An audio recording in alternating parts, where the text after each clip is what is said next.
শিক্ষকসকলৰ কাৰণে এটা ডাঙৰ আপডেট আহিছে আৰু তেওঁলোকৰ দৰমহাটো এতিয়া SNA স্পাৰ্ছৰ জৰিয়তে দিয়া হ'ব। তো গোটেইখিনি কথা আমি চাম আচলতে এখন নটিফিকেশ্যনত কি কথা লিখা আছে। প্ৰথমতে আমি জানিব লাগিব যে SNA স্পাৰ্ছ মানে আচলতে কি, তাৰ অৰ্থটো কি সেইখিনি আমি জানিব লাগিব। তো SNA হৈছে আপোনাৰ ছিংগল নোডেল এজেঞ্চি আৰু ই হৈছে চৰকাৰী ধনৰ পৰিচালনা বা বিতৰণৰ বাবে ব্যৱহৃত কেন্দ্ৰীয় বিত্তীয় ব্যৱস্থা হয়, যাৰ জৰিয়তে কেন্দ্ৰ আৰু ৰাজ্য চৰকাৰৰ ধন এটা নোডেল একাউণ্টৰ পৰা পৰিচালিত কৰা হয়। আৰু ইয়াতে স্পাৰ্ছৰ কথা যে কৈছে সেইটো হৈছে সমগ্ৰ শিক্ষা আঁচনিৰ অধীনত দৰমহা আৰু অন্যান্য ধন পৰিশোধৰ বাবে ব্যৱহৃত এটা অনলাইন ছফ্টৱেৰ বা পৰ্টেল। তো দেখিবলৈ পাইছে এটা ডিজিটেল ছিষ্টেম হয়, য'ত শিক্ষকসকলৰ দৰমহাৰ প্ৰক্ৰিয়াকৰণ কৰা হ'ব, দৰমহা পোনপটীয়াকৈ বেংক একাউণ্টত পঠিওৱা হ'ব, কেন্দ্ৰ ৰাজ্য চৰকাৰৰ ধনৰ ব্যৱহাৰ স্বচ্ছভাৱে নিৰীক্ষণ কৰা হ'ব, সময়মতে আৰু সঠিকভাৱে ধন পৰিশোধ নিশ্চিত কৰা হয়। এতিয়া আমি এই নটিফিকেশ্যনখন যিখন আহিছে, এই নটিফিকেশ্যনখনৰ সম্পূৰ্ণ কথাখিনি আমি চাবলৈ চেষ্টা কৰিম। প্ৰথমতে এই নটিফিকেশ্যনখন চাওক। এইখন আহিছে government of Assam department of school এডুকেশ্যনৰ ফালৰ পৰা আহিছে। ডেটটো চাওক 31 জুলাই 2026। এইখন আপোনাৰ কালৈকে পঠিয়াই দিছে।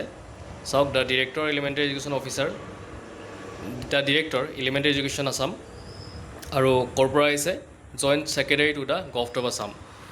আৰু ছাবজেক্টটো যদি চাওঁ, regarding withdrawal of salary of teachers regularized under the special recruitment drive SRD 2024 by utilizing the state fund top-up mechanism through the SNA SPARS module. তো SNA SPARS মডিউলৰ কথা আমি অলৰেডি ক'লোঁ। এতিয়া এই যিখন নটিফিকেশ্যনত যিখিনি কথা লিখা হৈছে, আমি গোটেইখিনি কথা এতিয়া ইণ্টাৰপ্ৰেট কৰিবলৈ চেষ্টা কৰিম। আৰু যদি আপুনি প্ৰথমবাৰৰ বাবে আমাৰ চেনেলত ভিজিট কৰিছে, চেনেলটি ছাবস্ক্ৰাইব কৰি ৰাখিব এনেকুৱা ধৰণৰ খবৰবিলাক আগলৈকে পাই থাকিবৰ কাৰণে। তো বিষয়টো হৈছে যে বিশেষ নিযুক্তি অভিযান SRD 2024 অধীনত নিয়মীয়াকৰণ কৰা শিক্ষকসকলৰ দৰমহা SNA স্পাৰ্ছৰ মডিউলৰ জৰিয়তে ৰাজ্যিক পুঁজি টপ আপ ব্যৱস্থা ব্যৱহাৰ কৰি আদায় কৰাৰ সন্দৰ্ভত। দেখিছে, উপৰোক্ত বিষয়ৰ প্ৰসংগত জনোৱা হয় যে ভাৰত চৰকাৰে সমগ্ৰ শিক্ষা আঁচনিৰ অধীনত শিক্ষকসকলৰ দৰমহাৰ বাবে এককালীন অনুদান লামচাম গ্ৰেণ্ট হিচাপে আৰ্থিক সহায় আগবঢ়াই আহিছে।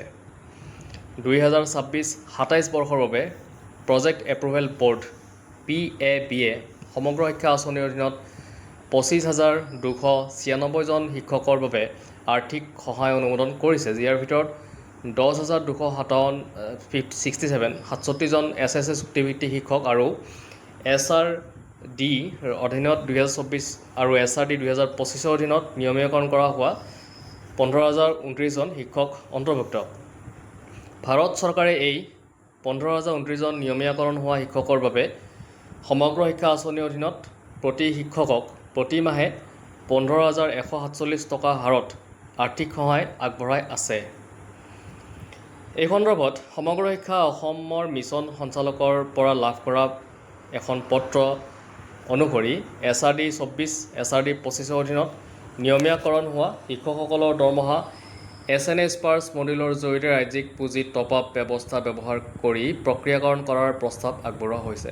সেয়েহে আপোনাক অনুৰোধ কৰা হৈছে যে SRD 24 অধীনত নিয়মীয়াকৰণ হোৱা শিক্ষকসকলৰ দৰমহা SNA স্পাৰ্ছ মডিউলৰ জৰিয়তে ৰাজ্যিক পুঁজি টপ আপ ব্যৱস্থা ব্যৱহাৰ কৰি প্ৰক্ৰিয়াকৰণ কৰাৰ বাবে প্ৰয়োজনীয় ব্যৱস্থা গ্ৰহণ কৰিব, যেতিয়ালৈকে কেন্দ্ৰীয় অংশৰ ধন ঘূৰাই দিয়া ৰিফাণ্ড অথবা প্ৰেৰণ ৰেমিটেন্স কৰাৰ উপযুক্ত ব্যৱস্থা পৰ্টেলত উপলব্ধ নহয়। এই আদেশ অসমৰ মাননীয় শিক্ষামন্ত্ৰীৰ অনুমোদনক্ৰমে জাৰি কৰা হৈছে। তো দেখিবলৈ পালে এতিয়া যিখিনি SRDৰ অধীনত যিখিনি চাকৰি ৰেগুলাৰ হৈছিলে শিক্ষকৰ, তেওঁলোকৰ দৰমহাৰ ক্ষেত্ৰত এতিয়া SNA স্পাৰ্ছৰ জৰিয়তে কৰা হ'ব, মডিউলৰ জৰিয়তে কৰা হ'ব। এই বিষয়ত এখন নটিফিকেশ্যন প্ৰকাশিত হৈছিলে।